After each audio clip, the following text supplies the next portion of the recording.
உனக்கு எதுவும் ஆகல இல்ல சேஷா? நீ நல்லா தானே இருக்க?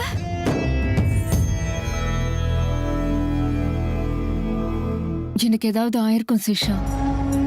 உன்னோட பக்தி என்னை மறுபடியும் காப்பாத்திடுச்சு. உனக்கு என்னுடைய நன்றி கடன் நாளுக்கு நாள் அதிகமாகிட்டே போகுது. நன்றி கடன் எல்லாம் விடு. என்னுடைய எச்சரிக்கையும் மீறி எவ்வளவு பெரிய ஆபத்துல போய் மாட்டிக்கிட்ட. கொஞ்சம் முன்ன பின்ன ஆனா கூட உன்னோட உயிர் எவ்வளவு பெரிய ஆபத்துல மாட்டி இருக்கும். அந்த ருத்ரனை எதிர்த்து நிக்கிறது அவ்வளவு சுலபம் கிடையாது. ஏன் சேஷா, எதுக்காக நீ அவ்வளவு அவசரப்பட்ட? ஒருவேளை உனக்கு ஏதாவது ஆயிருந்தா நான் என்ன பண்ணிருப்பேன்? மறுபடியும் நான் பழைய மாதிரி தானே மரமாயிடுவேனே. இல்ல அமிர்தா, எதிரிய நான் பார்த்த உடனே என்னால அவனை அப்படியே சும்மா விட முடியல. இப்பதான் தோணுது, உண்மையிலேயே நான் ரொம்ப அவசரப்பட்டுட்டேன். ஆமா சேஷா, நான் தான் அன்னைக்கே சொன்னேன்ல, எதிரிங்க ரொம்பவே எச்சரிக்கையா இருக்காங்க. அவங்கள சக்திகளால இல்ல, யுக்திகளால மட்டும்தான் நம்மளால அவங்கள ஜெயிக்க முடியும். அதனால எந்த காரணத்தை கொண்டும் இந்த தடவை நம்ம எப்படியாவது ஜெயிச்சாகணும் சேஷா. நாம வைக்க போற ஒவ்வொரு அடியும் பார்த்து ரொம்ப ஜாக்கிரதையா வைக்கணும். ஒரு தடவை காலை முன் வச்சுட்டா காரியத்தை முடிக்காம பின்வாங்குற பேச்சுக்கே இடம் இல்ல. ரொம்ப எச்சரிக்கையா ஒவ்வொருத்தரையும் நம்ம கொன்னுடணும். ஞாபகம் இருக்கட்டும். சரி அமிர்தா, நீ சொல்றதுலயும் ஒரு அர்த்தம் இருக்கு. இனிமே இந்த மாதிரி நடக்காது. கோவப்பட்டு நம்ம புத்திய நம்ம இழக்க கூடாதுங்கிற உன் வார்த்தைய இனி எப்பவுமே நான் ஞாபகம் வச்சுப்பேன். சேஷா, பொண்ணு மட்டும் ஞாபகம் வச்சுக்கோ. இந்த தடவை எந்த காரணத்தை கொண்டும் உன்னை இழக்கிறதுக்கு நான் தயாரா இல்ல. என்ன செஞ்சாலும் சரி, ரெண்டு பேரும் சேர்ந்தே செய்வோம். நீ என்கிட்ட சொல்லாம எந்த ஒரு ஆபத்திலையும் அவசரப்பட்டு இறங்க கூடாது. சொல்றது புரியுதா? உன்னுடைய இந்த அக்கறை, உன்னுடைய இந்த பயம், உன்னுடைய இந்த பேச்சு எல்லாமே எனக்கு நல்லாவே புரியுது அமிர்தா. என்னை காப்பாத்துறதுக்காக நீ எவ்வளவு எல்லாம் பாடுபட்டிருக்கேன்னு எனக்கு தெரியும். உன்ன மாதிரி ஒரு சிநேகிதியை எனக்கு கொடுத்ததுக்காக அந்த ஆண்டவனுக்கு நான் என்னைக்குமே நன்றி கடன் பட்டிருப்பேன். உன்னுடைய இந்த நட்பையும் நம்பிக்கையும் கடைசி வரைக்கும் நான் காப்பாத்துவேன் அமிர்தா. கண்டிப்பா சேஷா, உன்னுடைய இந்த நட்பு எனக்கும் ஒரு பெரிய பொக்கிஷம். அது இருக்கட்டும், அந்த தாயத்தை கழட்டின எதிரிய பத்தி ஏதாவது உனக்கு தெரிஞ்சுதா? இல்ல சேஷா, அதுக்காக தான் நான் காத்துட்டு இருக்கேன். அவன் தாயத்தை கழட்டி எரிஞ்சிட்டான். இனிமே அவன் எங்க இருந்தாலும் என் கண்ணு முன்னாடி வந்துதான் ஆகணும். ஒரே ஒரு தடவை நானும் அவனும் நேருக்கு நேர் சந்திச்சுக்கிட்டா போதும். ஒரே ஒரு முறை அவனோட கண்களை நான் நேரா பார்த்தா போதும். அவன் யாருங்கிறது எனக்கு உடனே தெரிஞ்சிடும். அதுக்கப்புறம் கண்டிப்பா அவனால என்கிட்ட இருந்து தப்பிக்க முடியாது. அந்த நிமிஷம் சீக்கிரம் வரட்டும் அமிர்தா. எதிரி எங்க இருந்தாலும் கூடிய சீக்கிரம் உன் கண்ணு முன்னாடி வந்து நிக்கட்டும். நிச்சயம் வருவான் சேஷா, வந்து தானே ஆகணும்.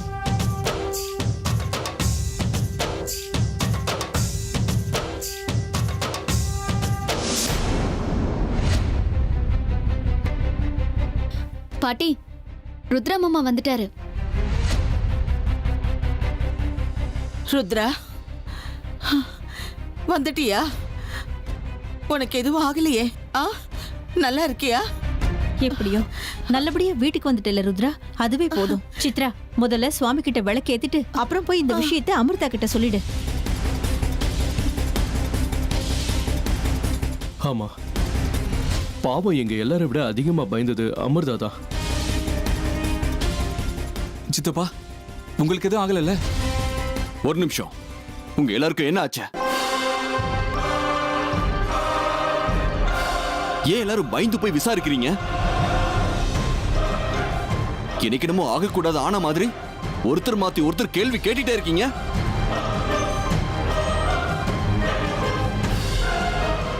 அம்மா, நான் தான் போன்லயே எல்லாத்தையும் உங்ககிட்ட சொன்னேன்ல, நான் நல்லா இருக்கேன், தைரியமா இருங்கன்னு.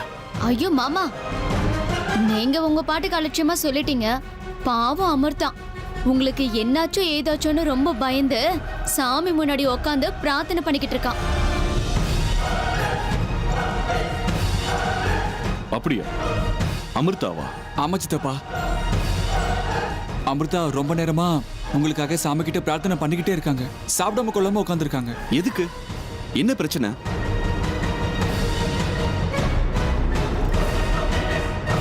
அமிர்தா எதுக்காக என்னை பத்தி இவ்வளவு யோசிக்கணும்? சித்தப்பா, காலையில இருந்து அமிர்தாவுக்கு உங்க உயிருக்கு ஏதோ ஆபத்து இருக்குன்னு, நீங்க ஏதோ பிரச்சனையில இருக்கீங்கன்னு அறிகுறி தெரிஞ்சுதா. அதனால பயந்து போய் சாமி முன்னாடியே உட்காந்துட்டு இருக்கா. என்ன? என் உயிருக்கு ஆபத்து வந்தது உண்மைதான்.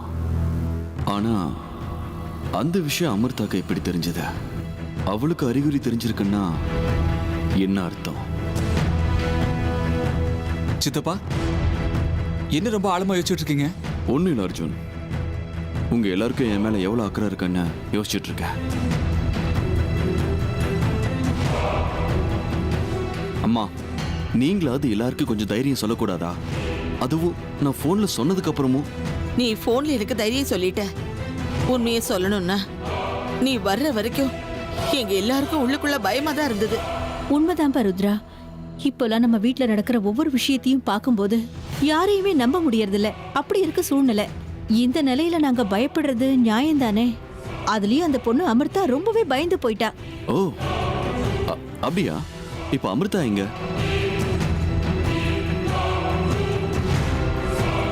அவ கூட சரியா பேசி ரொம்ப நாள் ஆயிடுச்சா? அப்படின்னா முதல்ல அவகிட்ட போய் பேசிட்டு வா. பாவம், நீ எப்போ வீட்டுக்கு வருவேன்னு தான் அவளும் காத்துக்கிட்டு இருக்கா. ஆமா சித்தப்பா, நீங்க ஒரு தடவை உங்க கிட்ட பேசுனீங்கன்னா ரொம்ப சந்தோஷப்படுவாங்க. அவங்க ரூம்ல தான் இருக்காங்க, போய் பேசுங்க. கண்டிப்பா அர்ஜுன், இந்த சின்ன மாமா மேல உன் பொண்டாட்டி இவ்வளவு அன்பு வச்சிருக்கா. ரொம்ப சந்தோஷமா இருக்க. நீயும் உடனே அவகிட்ட போய் பேசலாம்.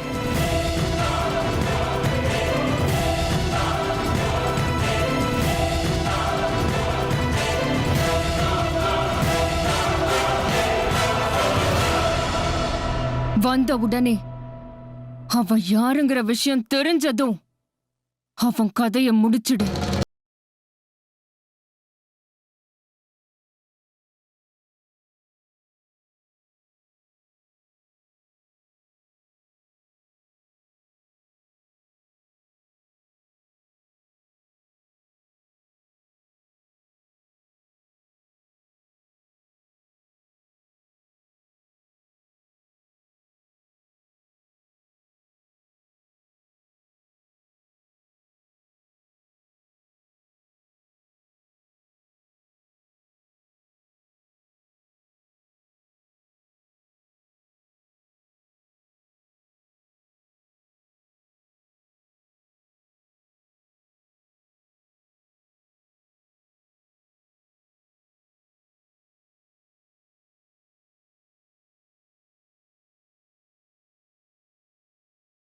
பழி வாங்குறது எவ்வளவு முக்கியமோ அதே மாதிரி நம்ம உயிருக்கு ஆபத்து வராம எச்சரிக்கையோட இருக்கிறதும் முக்கியம். அதுவும் இல்லாம அந்த தாயத்தை கழட்டி எறிஞ்ச எதிரி தான் எல்லாத்துக்குமே காரணம். அப்படி பார்க்கும்போது இந்த ருத்ரனை விட முன்னாடியே சாக போறவன் அவன்தான்.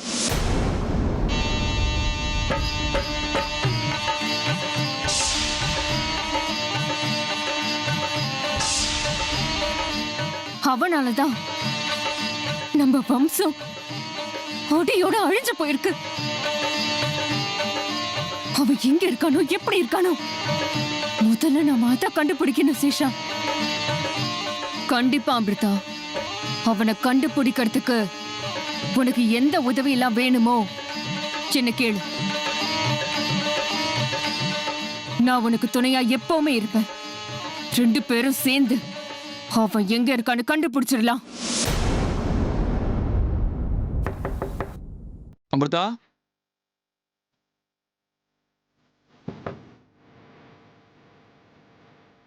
எங்க அமிர்தா? அமிர்தா, சீஷா, அர்ஜுன் தான் கதவு தட்டுறாரு. நீ இங்க இருக்கிறது ஆபத்து. உடனே இங்க இருந்து போயிடு. இனிமே என்ன பண்ணணுங்கிறத நான் யோசிச்சு சொல்றேன். சரி அமிர்தா, அப்ப நான் கிளம்புறேன்.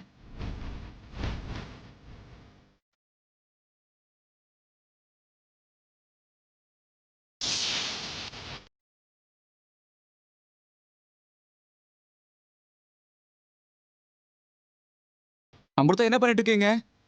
கதவை திறங்க. அமிர்தா,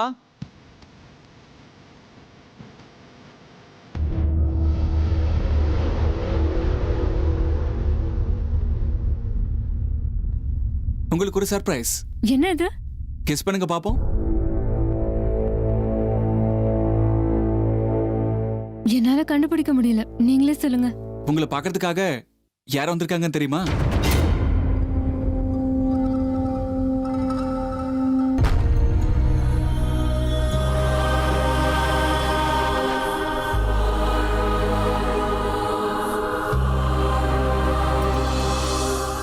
அமிர்தா எப்படிம்மா இருக்க?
இந்த சித்தையா சொன்ன ஜோசியம் பொய்யாகாது. பார்த்துக்கிட்டே இரு. இங்க பாரு, அவன் இன்னைக்கு வேணா ஆபத்துல இருந்து தப்பிச்சு வந்திருக்கலாம். நான் அவனுடைய கைரேகைய பார்த்துட்டேன். அவன் வாழ்க்கையில கெட்ட நேரம் இந்த நிமிஷத்திலிருந்து ஆரம்பமாகுது.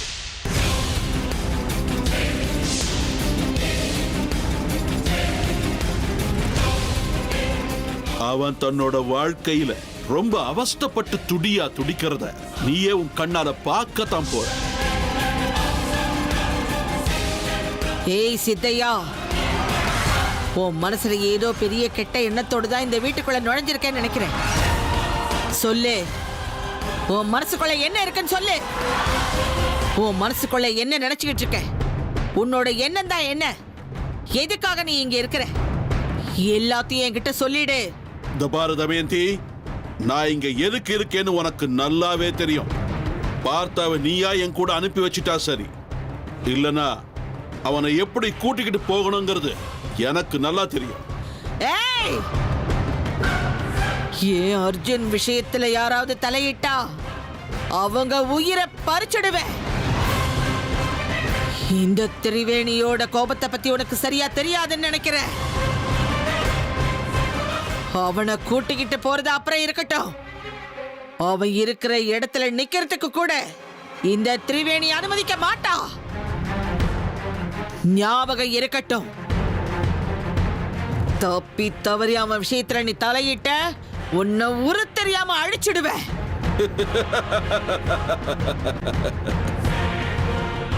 இந்த மாதிரி உருட்டல் மிரட்டல்லாம் நிறைய கேட்டிருக்க, நிறைய பார்த்திருக்க. நானும் நீயும் காத்துக்கிட்டு இருக்கிற அந்த நாள் நெருங்கிக்கிட்டே இருக்கு.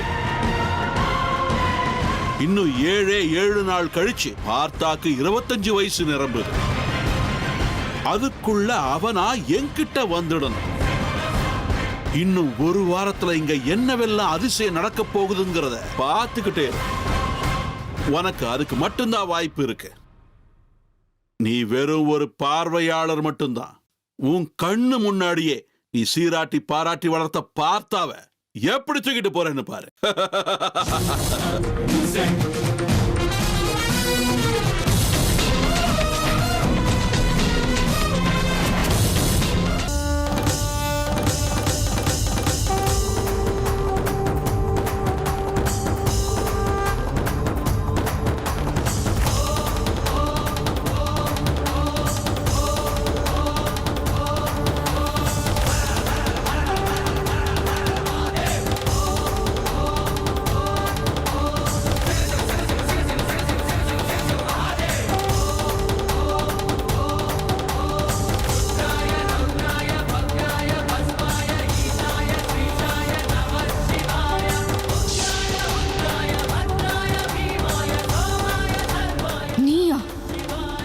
நீதானது அப்பாவையும் அம்மாவையும் கொன்ன பாவி நீதானா? இத்தனை நாளா எனக்கே தெரியாம இதே வீட்டுல நடமாடி இருக்க.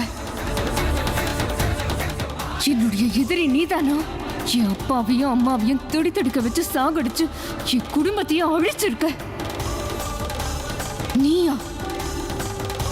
எனக்கு உயிருக்கு உயிரா இருந்த என் சிநேகிதி என்னோட சேஷாவை கொலை பண்ணது நீதானா? நீதானா ருத்ரா? முதல்ல என்னோட அப்பாவையும் அம்மாவையும் என்கிட்ட இருந்து பிரிச்ச, இப்போ சேஷாவை என்கிட்ட இருந்து பிரிக்க முயற்சி பண்ண. அப்படின்னா சேஷாவோட எதிரி என்னோட எதிரி ரெண்டுமே ஒருத்தன் தானே.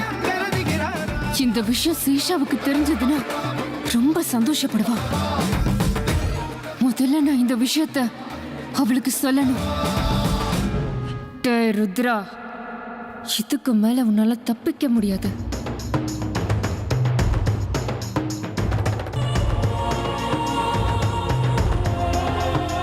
ஹலோ மேடம், என்ன இந்த பக்கமா திரும்பி நிக்கிறீங்க? எதுவும் பேச மாட்டேங்கிறீங்க? அப்பத்துல இருந்து ருத்ரா மாமான்னு ஜெபம் பண்ணிட்டு இருந்தீங்கல்ல, பாருங்க ருத்ரா மாமாவையே கூட்டிட்டு வந்திருக்கேன். அவருக்கு எதுவும் ஆகல, நீங்க தேவையில்லாம பயந்தீங்க. அவர்கிட்ட பேசுங்க. ம்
கேள, நான் கொடுக்கறேன்.